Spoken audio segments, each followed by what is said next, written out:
தமிழ் நண்பர்கள் அனைவருக்கும் வணக்கம். அக்னிச்சிறகு சேனல் சார்பாக இந்த வீடியோவுக்கு உங்களை அன்புடன் வரவேற்பது நான் உங்கள் கௌசி. கெட்டிமேளம் சீரியலுடைய இன்றைக்கி எபிசோடுக்கான ரிவ்யூ என்ன அப்படின்றத பார்க்கலாம். எபிசோடை பொறுத்த வரைக்கும் ஃபஸ்ட்டு சீன் லக்ஷ்மி அஞ்சலியுடைய பாட்டி இவங்க 2 பேருடைய கன்வர்சேஷன். கவிதா ரொம்ப நல்ல பொண்ணு, பேக்லியான பொண்ணு, சூதுவாது தெரியாது அப்படின்னு சொல்லி கவிதாவை பற்றி பேசிகிட்டு இருக்காங்க. அந்த இடத்துல அஞ்சலி பாட்டி லக்ஷ்மி கிட்ட சொல்கிறாங்க, இந்த வீட்டுக்கு வந்த நாள்லேருந்து நீயும் ஓயாமல் ஓடிக்கிட்டே தான் இருக்க, உனக்கு கொஞ்சம் நேரம் கூட ரெஸ்ட்டு கிடையாது அப்படின்னு சொல்ல, என்ன பண்ணுறது, தீபா ஒர்க் பண்ணுறா, கவிதாவுக்கு வயிறு வலின்னு சொல்லி ஹாஸ்பிட்டல் போயிருக்கா, அப்புறம் என்ன வீட்டு வேலையெல்லாம் ஓரளவுக்கு நம்ம பார்த்து தானே ஆகணும் அப்படின்னு சொல்லும்போது அஞ்சலி பாட்டி இங்கே கொஞ்சம் பணத்தை எடுத்து லக்ஷ்மி கிட்டே கொடுக்குறாங்க. லக்ஷ்மி ஏன் எதுக்குன்னு கேட்குறாங்க. அஞ்சலிக்கு கல்யாணம் ஆகிடுச்சு, மறு வீட்டுக்கு கூப்பிடணும், விருந்து வைக்கணும், செலவெல்லாம் நிறையா இருக்குல்ல, அதனால தான் அப்படின்னு சொல்லி கொஞ்சம் பணத்தை எடுத்து லக்ஷ்மி கிட்டே கொடுக்க லக்ஷ்மி வேணான்றாங்க. ஏன்னா நீங்கள் கோவிலுக்கு போகிறதுக்காக சேர்த்து வச்சுருக்கீங்க, இந்த பணம் எனக்கு வேணாம், அவரை பார்த்துப்பாரு அப்படின்னு சொல்ல அவனும் எவ்வளோ கஷ்டம் தான் தாங்குவான், 2 பிள்ளைங்க பற்றும் 2 பிள்ளைகளும் உதவுற மாதிரி இல்லை, இவனுக்கு தான் பாரமாக இருக்காங்க அப்படின்னு சொல்லி இவங்களுடைய கன்வர்சேஷனை முடிக்கிறாங்க.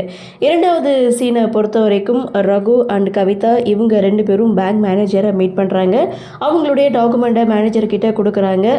அந்த டாக்குமெண்ட் எல்லாத்தையும் பார்த்துட்டு, பரவாயில்ல மெயினான இடத்துல தான் இடம் வாங்கியிருக்கீங்க அப்படின்னு சொல்ல, நான் ஒவ்வொன்றையும் பார்த்து செய்வேன் அப்படின்ட்டும் அந்த இடத்துல சின்னதாக ஒரு வீடு கட்டலான்னு ஒரு பிளான் போட்டிருக்கோம், அந்த வீட்டுக்கு லோன் வேணும் அப்படின்னு சொல்லி தான் இங்கே ரகு மேனேஜர்கிட்ட பேசிகிட்டு இருக்காங்க. ஸோ இந்த டாக்குமெண்ட்டை வச்சு எவ்வளோ கொடுக்க முடியுமோ நாங்கள் கொடுக்குறோம் அப்படின்னு சொல்லி அதை படித்து பார்த்துட்டே வந்துட்டு இருக்கும்போது அதில் இருக்கிற வீட்டு அட்ரஸை பார்க்குறாங்க. இந்த அட்ரஸில் ஏற்கனவே இதுக்கு முன்னாடி ஒரு ஆள் பார்த்துட்டு போனாங்களே அப்படின்னு சொல்ல, யாருன்னு சொல்லி கேட்கும்போது அப்போ தான் எம்எல்ஏ ஈஸ்வரமூர்த்தியோடைய பொண்ணு அப்படின்னு சொன்னதும், அவங்க என் தம்பியோட ஒய்ஃபு தான் அப்படின்னு சொல்ல, ஸோ அந்த இடத்துல பேங்குக்கு வந்திருக்க விஷயம் ரகுவுக்கு தெரிய வருது. ஆனாலும் இந்த விஷயத்தை பற்றி அவங்கக்கிட்ட நீங்கள் எதுவும் சொல்ல வேணாம் அப்படின்னு சொல்லி பேசிகிட்டு இருக்கும்போதே இவங்க 2 பேரும் வந்துடுறாங்க. அதாவது கேசவன், தீபா இவங்க 2 பேரும் பேங்குக்கு வராங்க. இவங்களை பார்த்ததுமே கவிதாவும் ரகுவும் ஓடி போய் மறைஞ்சிக்கிறாங்க. அது மட்டும் இல்லை, மேனேஜர்கிட்ட நாங்கள் இங்கே வந்த விஷயத்தை பற்றியோ உங்ககிட்ட லோன் கேட்ட விஷயத்தை பற்றியோ நீங்கள் எதுவும் சொல்லாதீங்க அப்படின்னு சொல்லி அவங்க 2 பேர் கடலையும் படாமல் இவங்க 2 பேரும் மறைஞ்சிக்கிறாங்க. இவங்களும் மேனேஜர்கிட்ட ஃபார்ம்லாம் ஃபில் பண்ணி கொடுத்துட்டு அங்கேருந்து போகிறாங்க. ஸோ ஒரே வீட்டில் தங்கிட்டு இப்படியெல்லாம் அப்படின்னு சொல்லி மேனேஜர்கிட்ட கேட்கும்போது அப்போ தான் ரகு சொல்கிறாங்க, நான் இப்போ தான் கொஞ்சம் கொஞ்சமாக குருவி சேர்க்குற மாதிரி சேர்த்து ஒரு இடத்த வாங்கி அதில் வீடு கட்டலான்னு நான் பிளான் போட்டிருக்கேன், சொந்தக்காரங்களை பற்றி உங்களுக்கு தெரியாதா அப்படின்னு சொல்ல, அது சரிதான் அப்படின்னு சொல்லிட்டு அந்த இடத்துல லோன் கொடுக்குறதா சொல்லி அங்கேருந்து அனுப்பி வைக்கிறாங்க. எப்படியோ தப்பு சட்டா அப்படின்னு சொல்லிட்டு பேங்கை விட்டு ரகு அண்டு கவிதா 2 பேருமே வெளியில் வராங்க. இன்னொரு பக்கம் மகேஷ் அஞ்சலி இவங்களுடைய குட்டி ஒரு ரொமான்ஸ் சீனை கொடுத்துருப்பாங்க. ஸோ அது மட்டும் இல்லை, வெளியில் யாரோ காலிங் பெல் அடிக்கிற சத்தம் மகேஷ்க்கு இது செம ஷாக்கிங்காக இருக்குது. அஞ்சலிக்கும் பார்த்திங்கன்னா இந்த வீட்டில் காலிங் பெல் இருக்கிறதே இன்றைக்கி தான் அவங்களுக்கு தெரியுது. யாருன்னு பார்க்குறேன்னு அஞ்சலி சொல்லும்போது, இரு நான் போய் பார்க்குறேன்னு மகேஷ் போக, நானும் கூட வரேன்னு அஞ்சலியும் போக, கதவை திறந்து பார்த்தா மக்கள் தொகை கணக்கெடுப்புலேருந்து வந்திருக்கோம், இந்த வீட்டில் யார் யார் இருக்கீங்க அப்படின்னு சொல்லி மகேஷ் கிட்டே கேட்குறாங்க. மகேஷோட நடவடிக்கை சரியே இல்லை. ஸோ அந்த இடத்துல பார்த்திங்கன்னா நானும் என்னோடய ஒய்ஃபும் தான் இருக்கோம் அப்படின்னு சொன்னதும், ஓட்டர் ஐடி இருக்குது அப்படின்னு சொல்லி அஞ்சலி கிட்டே கேட்குறாங்க.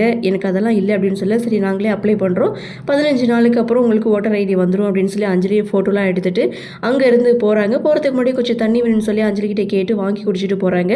மகேஷோடைய முகமே சரியில்லை. அவங்க போனதுக்கு அப்புறம் சடனாக பார்த்தீங்கன்னா கதவை அடிச்சுட்டு வீட்டுக்குள்ளே போகிறாங்க. அப்படியே சீனை கட் பண்ணால் அஞ்சலி இங்கே பாடிக்கிட்டே சமைச்சிட்டு இருக்காங்க. அந்த இடத்துல மகேஷோடைய என்ட்ரி.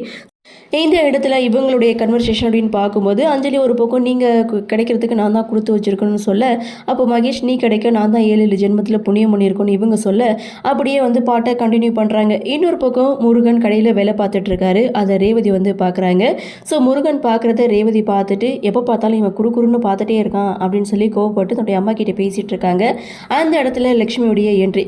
லக்ஷ்மி இங்கே முருகன் வேலை செய்கிறத நின்று பார்த்துட்டே ரசிச்சுட்டு இருக்காங்க. அவங்க கோவிலுக்கு வந்திருக்காங்க. அப்போது அம்மாவை பார்த்த சந்தோஷத்தில் முருகனும் பார்த்திங்கன்னா ரொம்ப சந்தோஷமாக பேசிகிட்டு இருக்காங்க. ஸோ அந்த இடத்துல தான் அஞ்சலியும் மாப்பிள்ளையும் நாளைக்கு வீட்டுக்கு வராங்கல்ல, வீட்டை அலங்காரப்படுத்தணும், கொஞ்சம் பூ தேவை அப்படின்னு சொல்லும்போது முருகன் ரேவதியுடைய கடைக்கு கூட்டிகிட்டு போகிறாங்க. ஆனால் ரேவதி முருகனை தப்பாக புரிஞ்சுக்கிட்டு இங்கே முருகனை திட்டிகிட்டு இருக்காங்க. அதை பார்த்த லக்ஷ்மி, ஏமா என் பிள்ளையை திட்டிகிட்டு இருக்கேன்னு சொல்லி கேட்க, எப்போ பார்த்தாலும் குறுக்குறுன்னே பார்த்துட்டு இருக்கான், ஒரு வார்த்தை கூட பேச மாட்டேன்றான் அப்படின்னு ரேவதி சொல்ல, அவனுக்கு பேச்சு வராது அப்படின்னு சொன்னதுக்கு அப்புறம் தான் ரேவதிக்கு உண்மை என்னன்னே புரியுது. இவன் ரொம்ப நல்ல பையன், யார் மனசையும் நோகடிக்க மாட்டான், ஒருத்தவங்களோட மனசை புரிஞ்சுட்டு இவன் நடந்துப்பான் அப்படின்னு சொல்லி முருகனுடைய பெருமையை சொல்லிட்டு லக்ஷ்மி கோவிலுக்கு போகிறாங்க.